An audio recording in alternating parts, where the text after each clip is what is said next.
Bom dia, boa tarde, boa noite, meus queridos alunos. Aqui é seu professor Marcelo com a nossa aula de planejamento de obras, nossa aula número 4. Continuando, hoje vamos falar sobre incorporação imobiliária.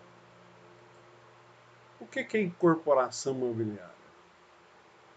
No sentido geral, ela consta dos dicionários da língua portuguesa como reunião, agrupamento, inclusão, união ou uma ligação de uma coisa no corpo de outra, ou agrupamento, congregação de coisas ou pessoas para a formação de um só corpo.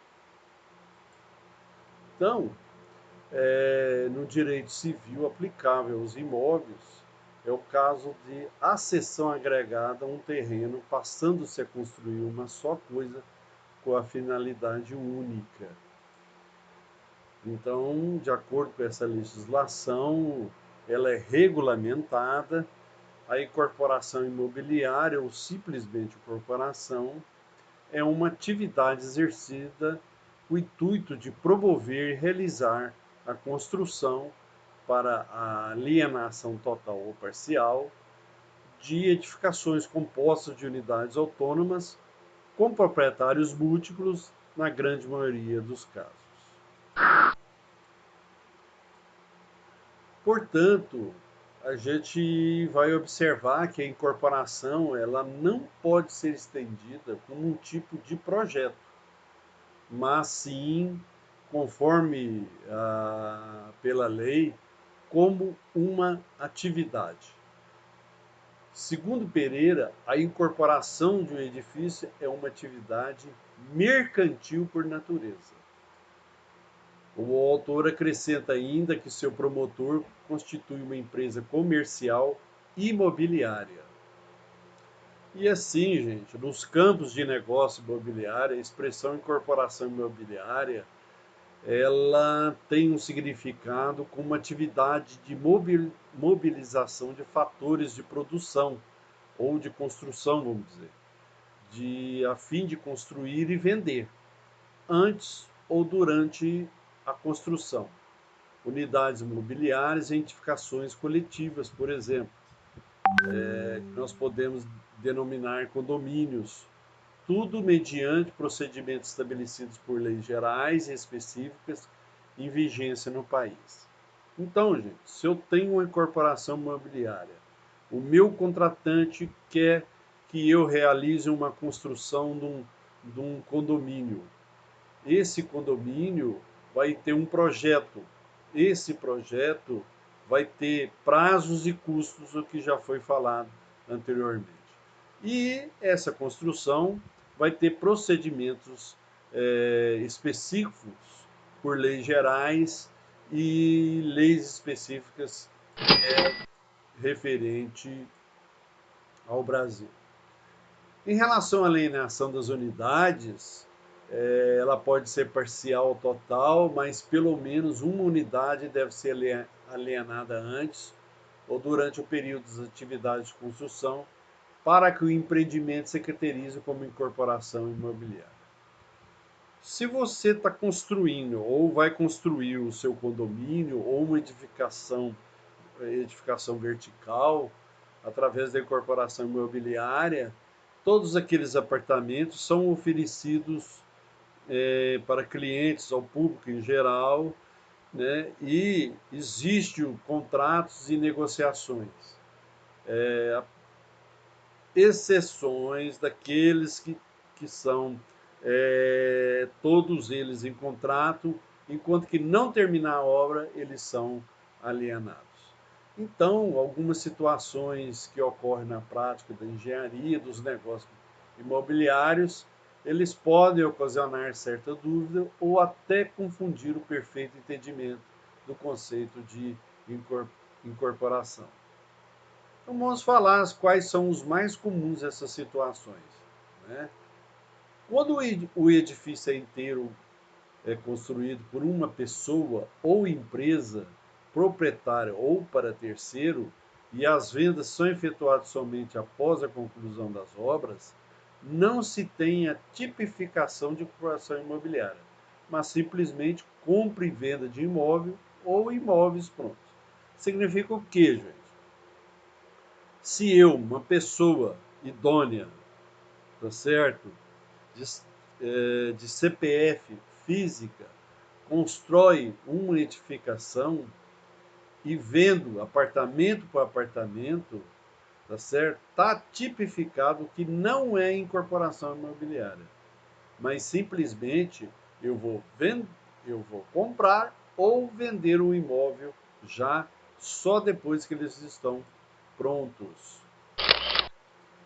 Então, os casos que se promove a construção do edifício sem intenção de venda de qualquer unidade autônoma antes do final da construção, mas ocorrendo alteração nos planos por razões específicas, decide-se pela alienação de certos números de unidades. Então, aí sim, aí caracteriza-se então a incorporação imobiliária a partir da venda da primeira unidade autônoma. Alienou é uma corporação imobiliária. Na situação anterior, não se alienando todas as unidades autônomas da incorporação, as restantes vendidas após a construção constituem simplesmente venda de imóveis, ou seja, os compradores não foram adquirentes participantes da incorporação. Se um grupo de pessoas coproprietárias de um terreno constrói à margem da Lei 4.591 um edifício de unidades múltiplas, cada um com sua unidade especificada para uso ou usufruto próprio, levando esse plano até o final da construção, tal empreendimento não se classifica como incorporação e está exposto a grandes riscos, né? Então, se esse grupo de pessoas comprar um terreno e existe uma sociedade ali de propriedades individualmente, né? E só serão vendidos essas unidades após a construção, não é incorporação. Nesse último caso, não havendo alienação durante a construção por parte de um dos proprietários de qualquer que seja a unidade autônoma, não fica caracterizada a incorporação, como foi dito.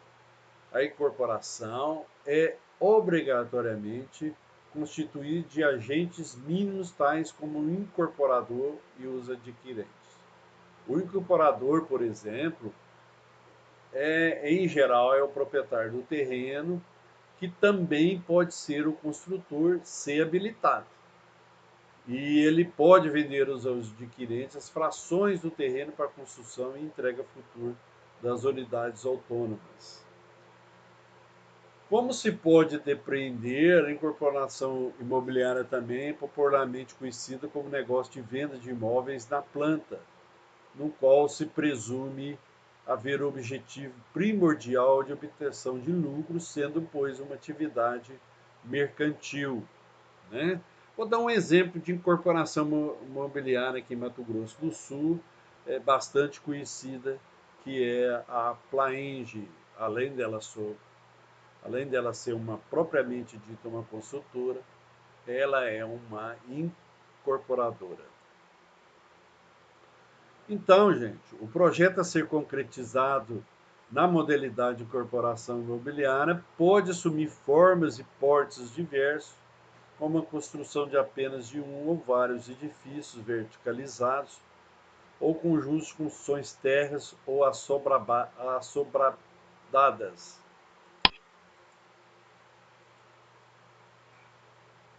Então, poderá ter finalidades residenciais ou não residenciais, como é o caso dos edifícios de salas comerciais para escritórios, ou consultórios, laboratórios, entre outros, ou ainda lojas comerciais, como pode ser o caso dos shopping centers, quando há venda de lojas, né?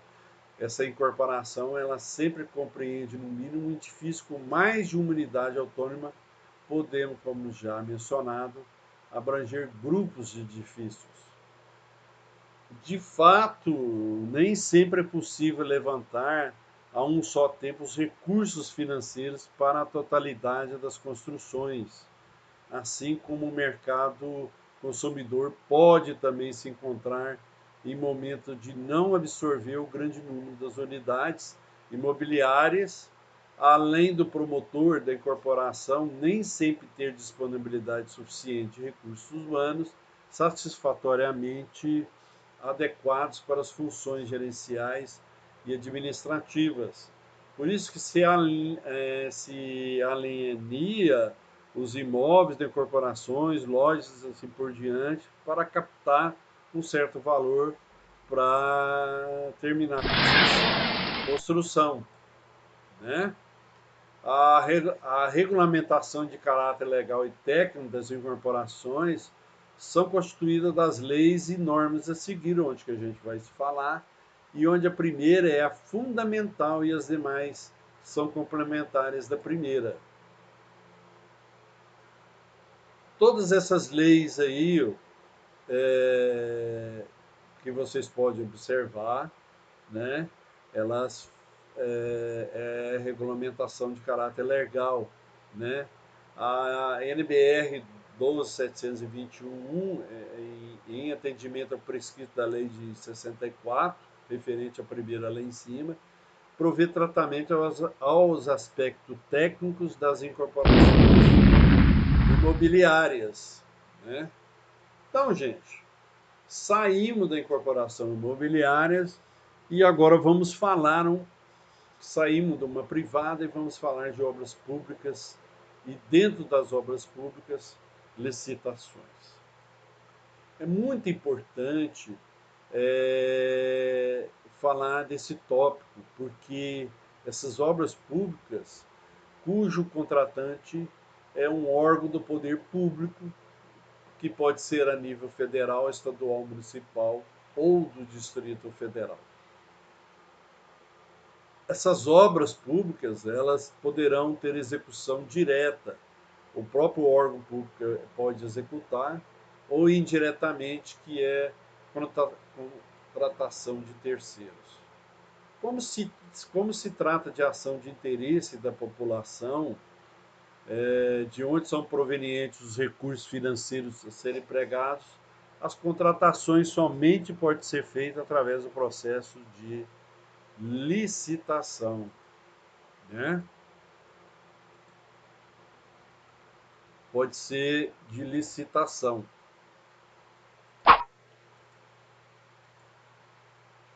O que é licitação, na verdade? É um procedimento a qual a administração pública ela é obrigada a submeter todo o ato de contratação de serviços de naturezas diversas, seja de aquisição de bens ou materiais e alienação de bens e ou materiais, né? A contratação das obras públicas ela está logicamente sujeita a esse processo que é regulamentado pela Lei 8.666 de 93, de 21 de junho de 1993. Lei das licitações. Então, eu vou falar um pouquinho aqui da Lei das Licitações. Eu vou citar o capítulo 1 das disposições gerais, dos princípios, né? O artigo 1, que estabelece as normas gerais sobre licitações e contratos administrativos pertinentes a obras, serviços, inclusive de publicidade, compras, alienações e locações no âmbito dos poderes da União, dos Estados, dos Distritos Federais e dos municípios. Quais são os tipos de modalidades de licitações, né? Isso se refere ao objeto da licitação, ao preço e como os procedimentos legais a serem dotados, né? Ó, são três: concorrência, tomada de preços e convite, né? Elas são exclusivamente para compra, serviços e obras. Então, para compra, serviços e obras, nós temos três tópicos aí para o objeto da licitação, que é a concorrência, tomada de preços e convite. O quarto é exclusivamente por serviços técnicos, artísticos especializados, que é o concurso. O quinto é leilão, que é exclusivamente para as alienações. O sexto é uma espécie de pregão criado no ano de 2000 pelo Ministério Público. Foi regulamentado por lei em 2002. É uma alternativa às três primeiras para contratação, aquisição de bens e serviços comuns. Preferencial às três, porém não aplicava às obras de engenharias. Então, o pregão não se aplica às obras de engenharia. A modalidade concorrência, ela pode ser adotada no lugar da tomada de preços e convite, e a tomada de preços pode ser usada no lugar do convite, mas nunca o inverso. Para maiores esclarecimentos, o DOU publicou o Diário Oficial da União, né? Ele publicou como valores limites em 1998, o que se segue válidos até a presente data, né? Para obras de engenharia, o convite até o órgão pode fazer um convite para uma empresa, sendo o valor dessa obra até 150 mil. Na tomada de preço, até 1,5 milhão. Para concorrência, acima de 1,5 milhão. No caso, para compras e serviços não incluídos no item anterior, o convite é até 80 mil, a tomada de preço 650 mil e concorrência 650 mil. Referente às três primeiras modalidades, são aplicáveis, além de compras, as contratações de obras e serviços são usadas em função do valor da obra ou do serviço. Esses limites são determinados mensalmente pelo governo federal e publicados no Diário Oficial da União. No caso da concorrência, ela se aplica a obras e compras acima do valor máximo que é determinado pelo governo, e também o convite para valores abaixo do mínimo e a tomada de preço para valores compreendidos nesse intervalo. Ressalta-se que o concurso e o leilão não são aplicáveis às obras de engenharia e compras, e o pregão não é aplicável às obras de engenharia, como se foi dito anteriormente. No caso das licitações, elas podem ser dispensadas ou inexigíveis por diversos motivos especiais previstos na lei, referente ao artigo 24 e 25, e deste vale mencionar dispensa do procedimento quando o valor envolvido é abaixo de 10% do mínimo estabelecido em vigência, que no caso o convite, né? E também para os casos de situações de emergência comprovada ou calamidades públicas. E quais são os tipos de licitação? A gente vai referir quais os critérios de julgamento aplicáveis à proposta pela Comissão de Licitações. Primeiro, o menor preço, é usado para compra, serviços e obras de modo geral. Melhor técnica, esse fator é de ordem técnica, aplicado a serviços de natureza intelectual, artística, tais como projeto, cálculo, supervisões, fiscalização, gerenciamento, consultorias em geral e estudo técnico, entre outros. Terceiro, técnica e preço. Considera-se como mais vantajosa a proposta que obtiver melhor nota e média ponderada de preço e técnica. Os pesos que se impõem para cada quesito podem variar de projeto a projeto, de acordo com a comissão de licitações proposta. Então, gente, falando sobre a dinâmica das licitações, primeira fase interna, você faz a elaboração do projeto básico, isso já foi falado. No caso, é o mesmo detalhe de incorporação imobiliária, você tem que ter uma elaboração de projeto básico, depois uma elaboração do orçamento detalhado e a montagem do cronograma físico, e tem que se justificar dos recursos orçamentários. A segunda fase, ela é interna, determina a modalidade, que tipo de licitação que está sendo feita, quais os requisitos do participantes.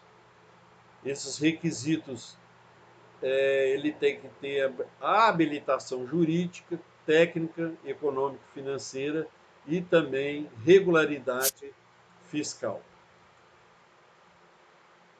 E qual que é o objeto da licitação?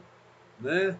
Tem que ter datas e prazos, preparação do edital, outras medidas necessárias que forem feitas pela comissão. A terceira fase, ela é externa, publica-se o edital e decorre-se o prazo previsto para receber as propostas. Análise da aptidão dos concorrentes e eliminação dos inaptos, aqueles que não fizeram de acordo com o edital estabelecido pelo edital. Tem a data da abertura, o julgamento das propostas, né, através da comissão de licitação, e, e aí então vem a classificação dos proponentes. Na quarta fase, ela é conclusiva, você homologa o resultado e, com essa homologação, se faz a contratação conforme o regime previsto no edital. A lei só admite o preço fixo. Então, eu espero que vocês tenham gostado da nossa antepenúltima aula, me desculpe, né? Nós temos uma aula ainda, quinta aula, e depois uma sexta aula de um exercício explicativos, e teremos tarefa e prova eventualmente. Um bom dia, boa tarde para vocês.